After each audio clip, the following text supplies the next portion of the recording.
오늘은 대림절 두 번째 주간입니다. 대림절은 오늘 찬양에서도 은혜스럽게 선포해 주시고 찬양하셨듯이 2000년 전 우리를 구원하시기 위하여 하늘 영광 버리시고 이 땅에 인간의 몸을 입고 성육신 하신 예수님을 기억하고 바라보는 절기입니다.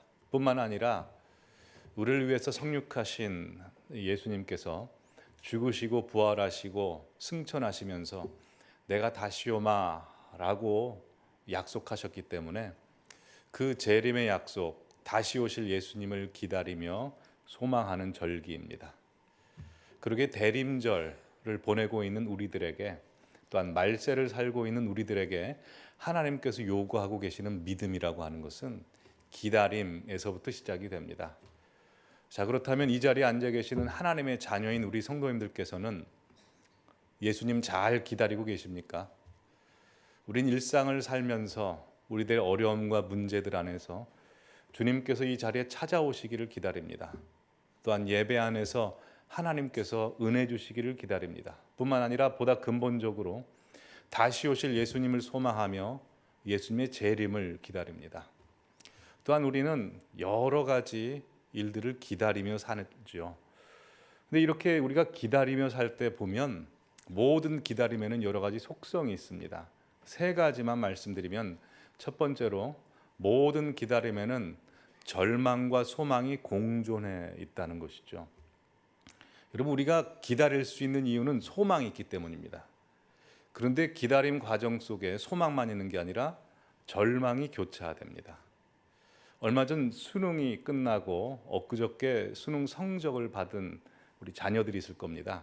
그 자녀를 둔 우리 가족분들께서는 우리 자녀가 원하는 대학에 들어갈 것이다 라고 하는 소망과 동시에 혹시 원하는 곳에 들어가지 못하면 어떡하나 하는 절망이 공존합니다. 사업을 하시는 분들 같은 경우에는 경기가 좋지 않음에도 불구하고 그래도 내 사업은 성공할 거다라는 소망과 동시에 혹시 사업이 실패하면 어떡하나 하는 불안과 절망이 공존하게 됩니다.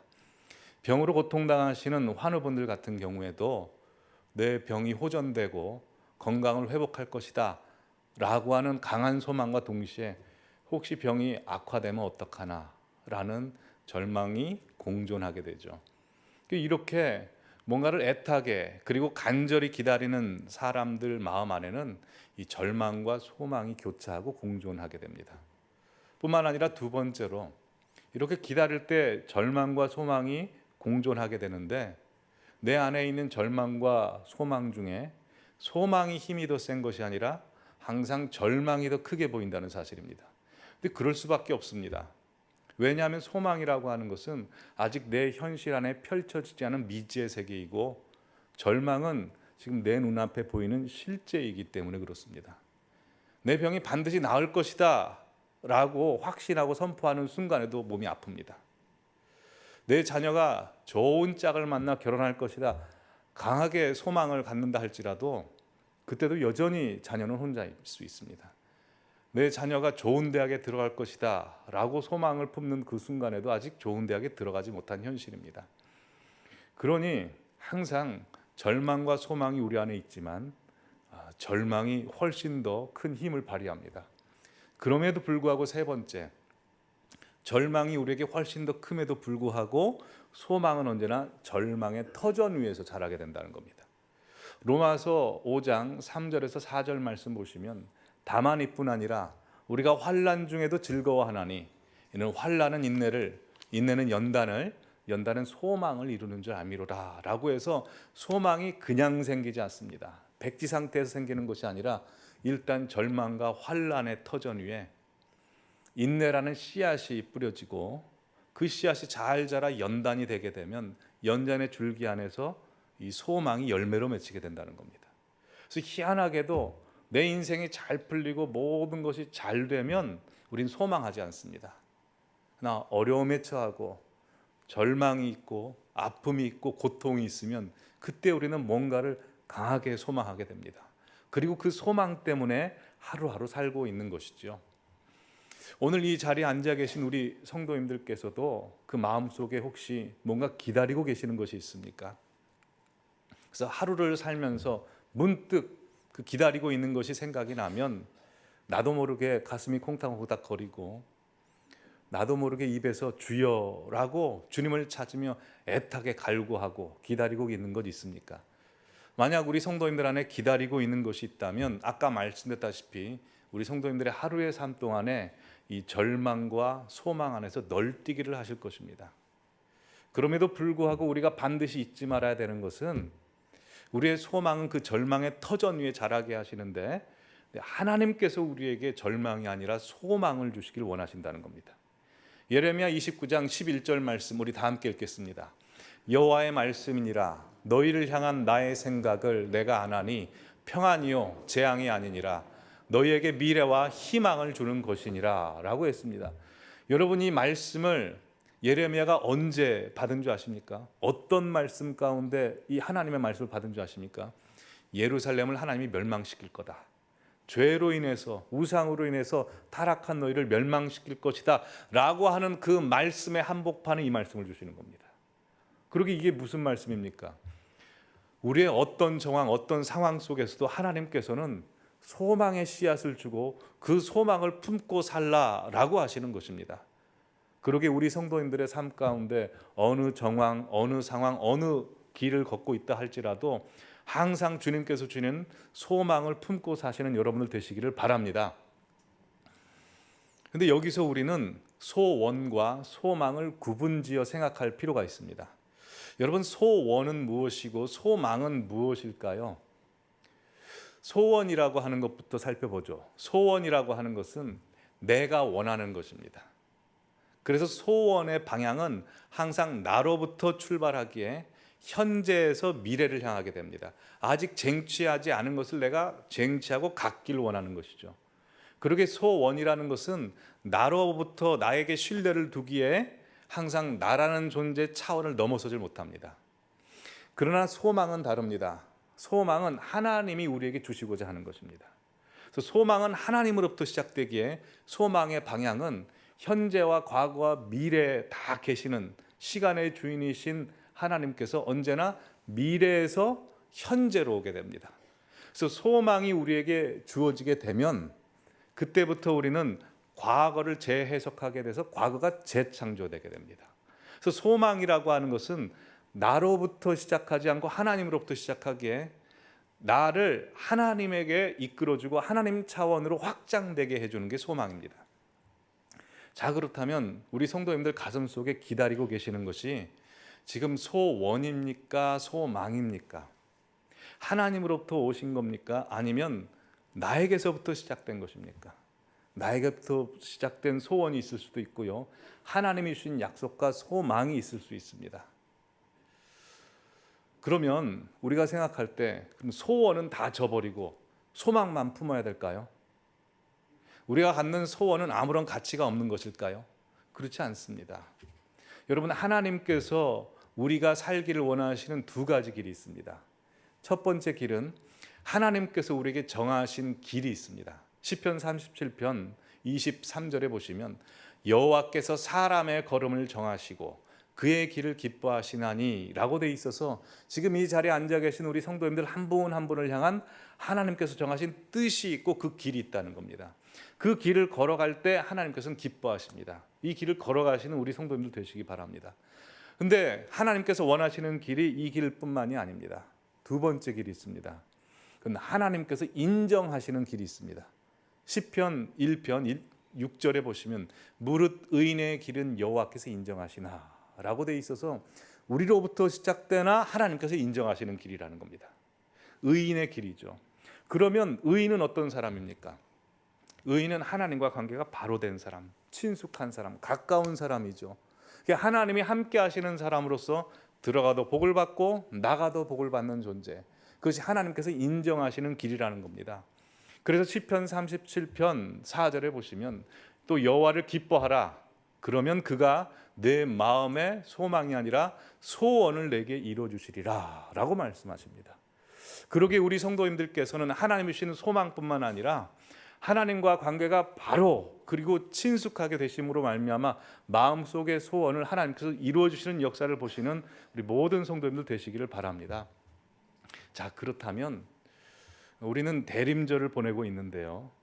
예수 그리스도의 오심은 우리가 소망일까요? 아니면 소원일까요? 소망이죠. 왜냐하면 그것은 우리로부터 시작된 것이 아니라 하나님께서 우리에게 먼저 약속하셨기 때문입니다. 그러면 하나님께서 예수 그리스도의 탄생, 하나님의 아들을 보내시겠다는 이 약속을 언제 가장 먼저 하셨을까요? 언제부터 하나님 자신이 이 땅에 오셔서 우리에게 복을 주시겠다고 작정하셨을까요? 그것은 최초의 인간 아담과 하와가 범죄를 저질렀을 그 당시, 그때부터 하나님께서 계획하셨습니다. 창세기 3장 15절 말씀 보시면 아담과 하와를 유혹하여 죄에 빠뜨린 뱀에게 하나님께서 이렇게 꾸짖으십니다. 함께 읽겠습니다. 내가 너로 여자와 원수가 되게 하고 내 후손도 여자의 후손과 원수가 되게 하리니 여자의 후손은 내 머리를 상하게 할 것이요 너는 그의 발꿈치를 상하게 할 것이니라. 보시다시피 여자의 후손은 다들 아시다시피 예수님을 이야기합니다. 예수님이 내 머리, 뱀의 머리를 상하게 할 것이다 라고 해서 십자가로 사단의 세력을 물리치는 것을 말씀하십니다. 그러기에 하나님께서는 예전부터, 예수님께서는 태초부터 이 땅에 오실 것을 미리 작정하시고 예비하셨습니다. 그리고 범죄한 아담과 하와에게 이 소망을 주시는 것입니다. 근데 그때만 말씀하신 것이 아닙니다. 인류 역사가 흘러가면서 구약시대 주구장창 하나님께서는 절망 가운데 있는 하나님의 백성들에게 찾아가셔서 이 약속을 주심으로 말미암아 소망하며 기다리게 하십니다. 예를 들어 아브라함은 아들이 없어서 대를 이을 수 없었던 절망적인 처지에 있었습니다. 그 절망적인 아브라함에게 찾아가셔서 내가 너로 큰 민족을 이루겠다라고 하시면서 믿음의 씨앗을 주시겠다라고 암묵적으로 예수 그리스도의 오심을 말씀하십니다.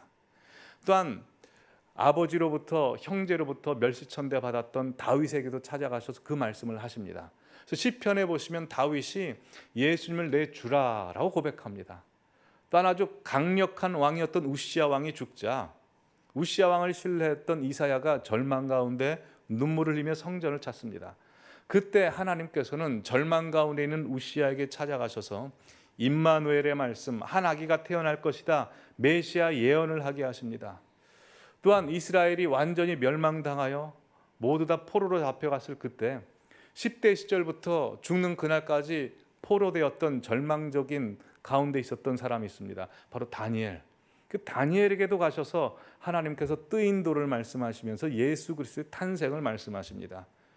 그리고 구약의 마지막 선지자 말라기에게도 찾아가셔서 그에게 예수 그리스도의 탄생을 말씀하십니다. 구약 성경 맨 마지막 문장 함께 읽어보실까요? 말라기서 4장 5절에서 6절입니다. 보라, 여호와의 크고 두려운 날이 이르기 전에 내가 선지자 엘리야를 너희에게 보내리니 그가 아버지의 마음을 자녀에게로 돌이키게 하고 자녀들의 마음을 그들의 아버지에게로 돌이키게 하리라. 돌이키지 아니하면 두렵건대 내가 와서 저주로 그 땅을 칠까 하노라 하시니라 라고 말씀하십니다. 여호와의 크고 두려운 날은 예수 그리스도의 탄생을 의미합니다. 그리고 엘리야는 세례 요한을 의미하죠. 그러게 하나님께서는 아담과 하와 시대부터 말라기 구약 성경 마지막에 이르기까지 선지자들을 보내시고 왕을 보내시고 말씀과 은혜를 주심으로 말미암아 예수 그리스도를 보내시겠다는 약속을 주구장창 하시면서 그들로 하여금 소망을 갖게 하시며 기다리게 하신 것입니다. 그리고 드디어 오늘 본문인 마가복음 1장 1절에 돼 있다시피 하나님의 아들 예수 그리스도께서 이 땅에 오시게 하심으로 말미암아 복음이 시작되게 하신 것입니다. 근데 여기서 우리가 짚어봐야 될 것이 있습니다. 이 말라기야 마가복음 1장 1절을 보시면 성경으로 몇 장 넘기지 않으면 금방 찾을 수 있습니다. 그런데 이 마지막 예언인 말라기 예언과 예수 그리스도의 오심 마가복음 1장 1절의 그 시기를 살펴보면 400년이 흐릅니다. 그때를 신구약 중간기라고 하죠. 근데 이때는 특이하게도 하나님께서 어떤 선지자도 보내시지도 않고 왕도 보내시지도 않고 말씀도 보내시지도 않고 은혜도 주시지 않습니다. 그래서 이 기간을 영적 대암흑기라고도 하고 하나님의 대침묵의 기간이라고 합니다. 여러분 인생을 사시면서 가장 힘들 때가 언제십니까? 저는 신앙생활 하면서 가장 힘들 때가 참아야 할 때, 견디고 기다리고 인내해야 할 때가 가장 힘듭니다. 근데 견디고 기다리고 인내해야 될 때보다 더 힘들 때가 있습니다. 견디고 기다리고 인내하는데 하나님께서 한 말씀도 주시지 않을 때, 은혜도 주시지 않고 확신도 들지 않을 때, 어떤 징조도 보이지 않을 때, 그때가 가장 힘이 듭니다. 여러분 우리가 인생을 살면서 정말 어렵고 힘든 그 순간에도 버틸 수 있는 힘은 어디에 있습니까? 하나님께서 우리에게 은혜 주시고 내가 너와 함께한다 라고 말씀 주실 때 그거 하나 믿고 우리가 일어설 수 있는 것 아닙니까? 온 세상 날 버리고 믿었던 친구 날 배신한다 할지라도 주 예수 그리스도 날 버리지 아니하신다 라는 그 확신이 들면 그거 하나 때문에 우리가 모든 일을 극복합니다.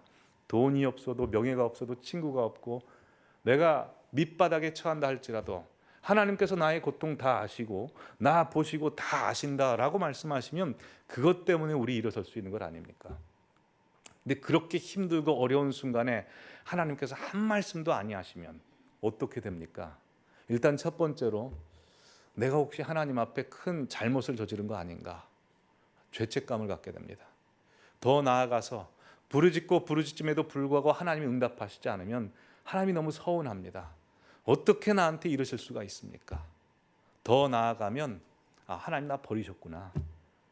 나는 유기된 사람이구나. 나에게 이제 긍휼과 복을 주시지 않는구나 라는 마음이 생깁니다.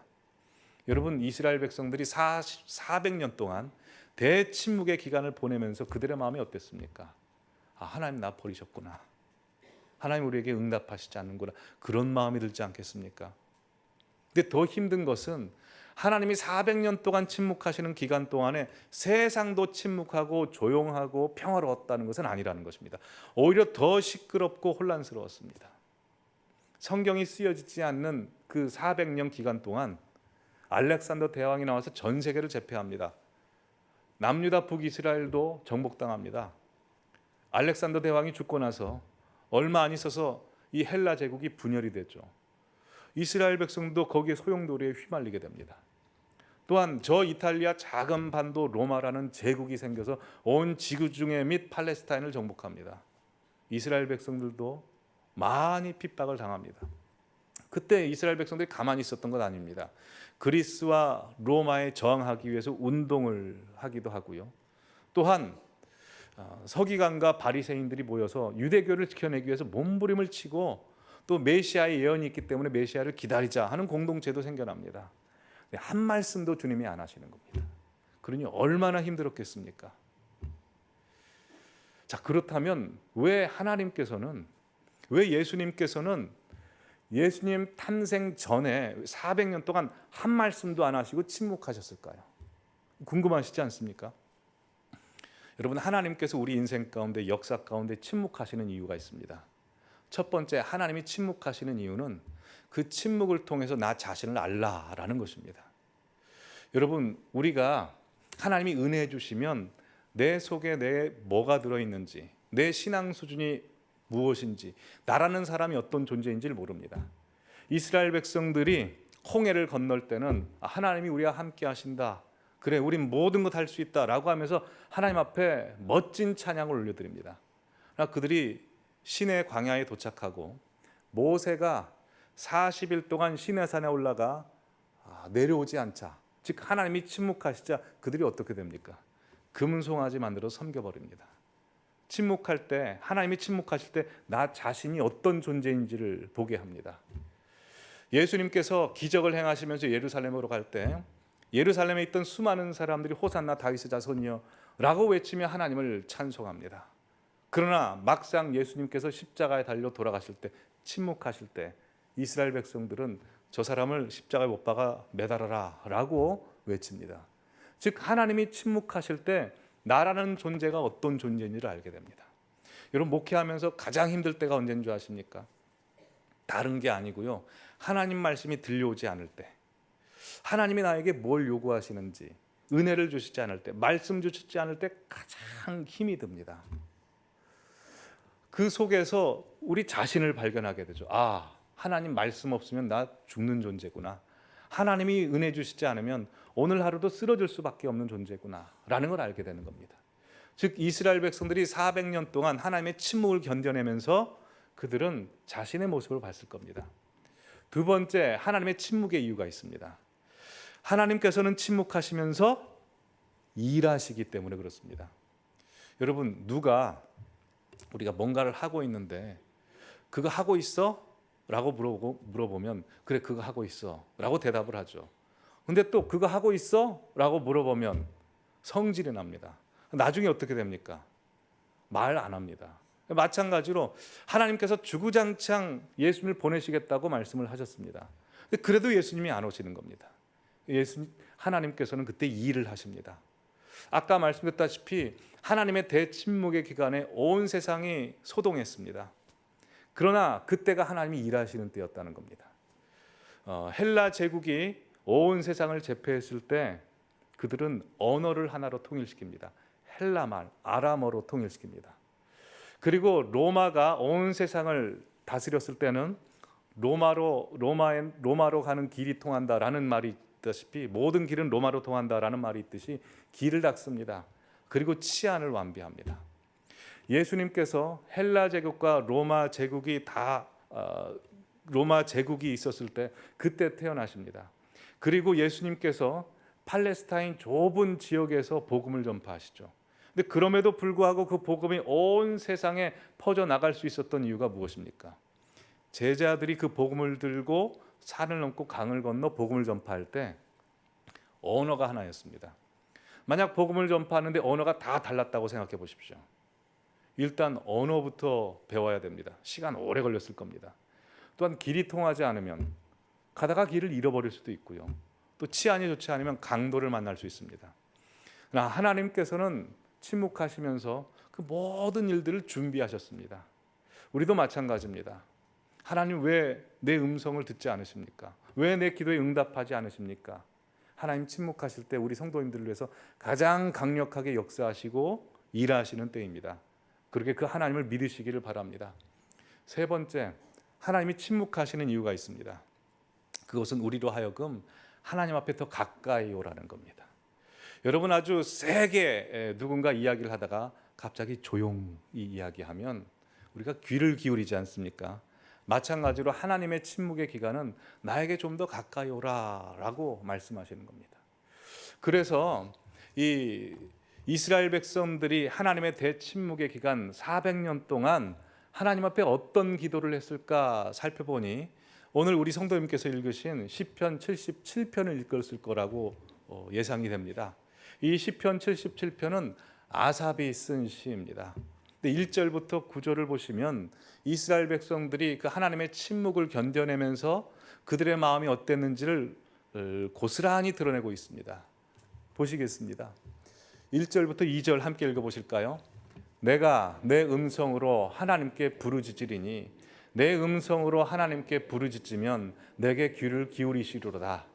나의 환난 날에 내가 주를 찾았으며 밤에는 내 손을 들고 거두지 아니하였나니 내 영혼이 위로받기를 거절하였도다. 시편 기자가 고백합니다. 하나님, 저에게 어려움이 닥쳤습니다. 오직 하나님만 도움이 되시기에 하나님께 부르짖습니다. 하나님 제발 응답하여 주십시오. 다른 모든 것은 저를 도와줄 수 없습니다. 라고 부르짖습니다. 3절에 보면 아주 충격적인 이런 고백을 합니다. 같이 읽어보실까요? 내가 하나님을 기억하고 불안하여 근심하니 내 심령이 상하도다. 여러분, 우리가 하나님을 기억하면 내 마음에 위안이 되고 확신이 돼야 됩니다. 그런데 오늘 시편 기자는 하나님을 기억했더니 불안하고 근심하고 마음이 상한다는 겁니다. 왜 그럴까요? 몇 가지 이유가 있을 겁니다.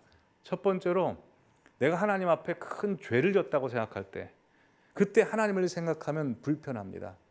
두 번째로 내가 하나님 앞에 나아가려고 하는데 하나님이 너무나 의로우시고 장엄하신 분이라고 생각이 들어지면 함부로 하나님 앞에 나아갈 수 없죠.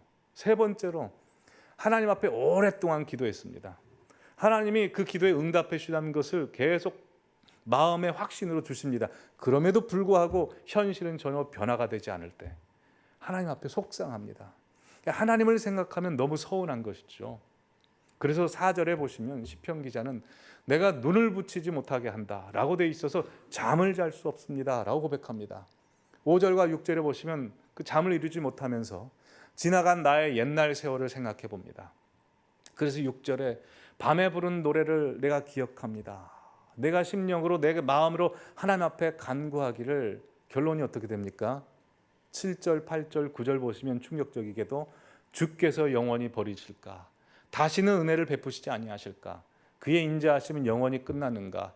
그의 약속하심도 영구히 폐하였는가? 하나님이 그가 베푸실 은혜를 잊으셨는가? 노하심으로 그가 베푸실 은혜를 그치셨는가 하였나이다 라고 해서 자기의 지날 옛적을 생각해 보니 하나님 나 버리셨는가? 나에게 은혜 베푸시지 않는구나. 하나님이 나로부터 멀어지셨구나 라고 생각이 드는 겁니다. 왜 그랬을까요? 하나님이 응답하시지 않았기 때문입니다. 그럼에도 불구하고 이 아삽의 시에서 하나님의 대침묵의 기간을 버텼던 이스라엘의 비결을 알 수 있습니다. 혹시 우리 성도님들 가운데 사망의 음침한 골짜기를 걷고 계시는 분이나 혹시 오랫동안 기도했음에도 불구하고 여전히 기도가 응답되지 않아서 하나님께 실망하신 분이 계시다면 오늘 아삽의 시를 통해서 교훈을 얻으시기를 간절히 바랍니다. 아삽은 두 가지를 합니다. 첫 번째로 솔직히 자신의 마음을 하나님 앞에 토로했다는 겁니다. 아까 시를 보셔서 아시겠지만 이 시편 기자는 하나님 앞에 멋있게 좋은 모습만 보여드리려고 하지 않습니다. 안 좋은 모습, 수치스러운 모습, 불안, 의심, 불평 다 하나님 앞에 아뢰입니다. 여러분 시편이라고 하는 것은 하나님 앞에 올려드리는 찬송이죠.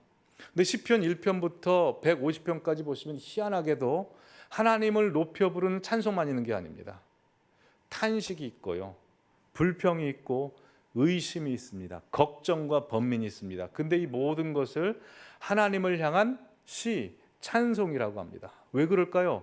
하나님이 그걸 받아주시고 계시기 때문입니다.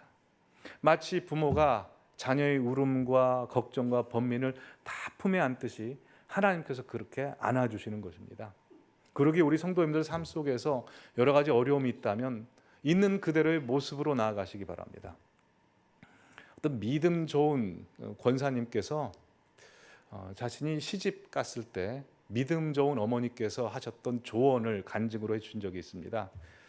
그 권사님께서는 일찍 시집을 가셨답니다. 그래서 어머니가 볼 때 뭘 줄 것도 없고 또 참 약하고 힘든 일이 있을 때 어떻게 그 시기를 버텨야 될 수 있는지 비결을 가르쳐 주는데 그 비결이 뭐냐면 고자질입니다. 사람에게 고자질하는 게 아니라 하나님께 고자질하는 겁니다.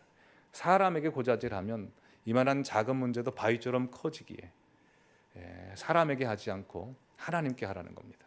근데 하나님께 고자질할 때 뭐 멋있게 가서 이 사람 용서해 주십시오, 이 사람 복을 베풀어 주십시오 라고 하는 게 아니라 그냥 솔직히 있는 그대로 가서 고자질하라는 겁니다. 그래서 교회에 가서 매일 밤마다 말하자면 이렇게 고자질하는 거죠. 하나님, 저 시누이가 저를 못 살게 굽니다. 손가락을 좀 부러뜨려 주십시오.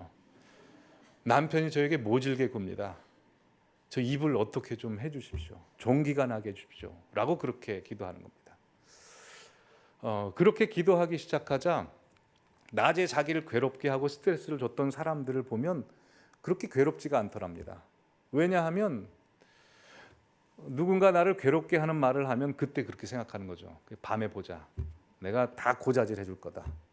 그래서 한 번은 교회에서 어떤 권사님이 자에게 힘든 말을 하셔서 하나님 앞에 기도했답니다. 하나님, 저 권사님이 나를 힘들게 합니다. 저 권사님 다리 몽댕이를 좀 부러뜨려 주십시오 라고 기도했는데 다음 날 봤더니 그게 목발을 짚고 오셨답니다. 그래서 깜짝 놀라가지고 그날 밤에 하나님, 제가 원하는 것은 그 정도는 아니었는데 과하셨네요 라고 하면서 그렇게 기도하다 보니까 하나님께 기도하러 나아가는 그 시간이 너무나 행복하고 즐거운 겁니다. 그렇게 3개월, 6개월, 1년 가자 그분의 기도 태도가 바뀌게 됐답니다. 다리를 쭉 펴고 편하게 고자질했던 그분의 입에서 이제 무릎을 꿇고 한 영혼 한 영혼을 놓고 눈물을 흘리며 기도하게 되었다는 것입니다. 여러분, 예수님도 그렇지 않습니까? 십자가를 앞두고 겟세마네 동상에서 하나님, 내가 기꺼이 이 길을 가겠습니다 라고 멋있게 처음 기도하신 것이 아니라 할만하시거든 이 잔을 내게서 옮겨주옵소서, 솔직히 기도하십니다. 그리고 그 기도의 자리를 떠나지 않자 하나님께서 그 기도의 내용을 바꿔주시죠. 내 뜻대로 마옵시고 아버지 뜻대로 하옵소서라고 기도하게 됩니다. 우리 성도님들의 인생도 그렇습니다. 우리 하나님 아버지이십니다. 아버지 앞에 멋있게 좋은 모습으로 갈 필요 없습니다. 그냥 있는 모습 그대로, 내게 있는 것 다 하나님 앞에 아뢰이면 하나님께서 우리의 현실뿐만 아니라 기도의 내용도 바꿔주시는 것입니다. 또한 아삽은 400년의 기간을 버티고 있는 이스라엘 백성들에게 이런 교훈을 줍니다. 바로 우리가 힘들고 어려울 때 과거에 하나님께서 우리에게 어떻게 역사하셨는지를 기억하라고 가르쳐 줍니다. 아까 5절 말씀 보시면 시편 기자가 내가 나의 옛날 곧 지나간 세월을 생각했는데 결론은 어떻게 됩니까? 주께서 나를 영원히 버리실까? 다시 은혜를 베푸시지 아니하실까? 라고 절망하게 됩니다. 왜냐하면 과거에 나 자신만 생각하면 후회가 되고요, 실망이 되고 옛날엔 좋았는데 라고 해서 현재가 안 좋게 생각됩니다.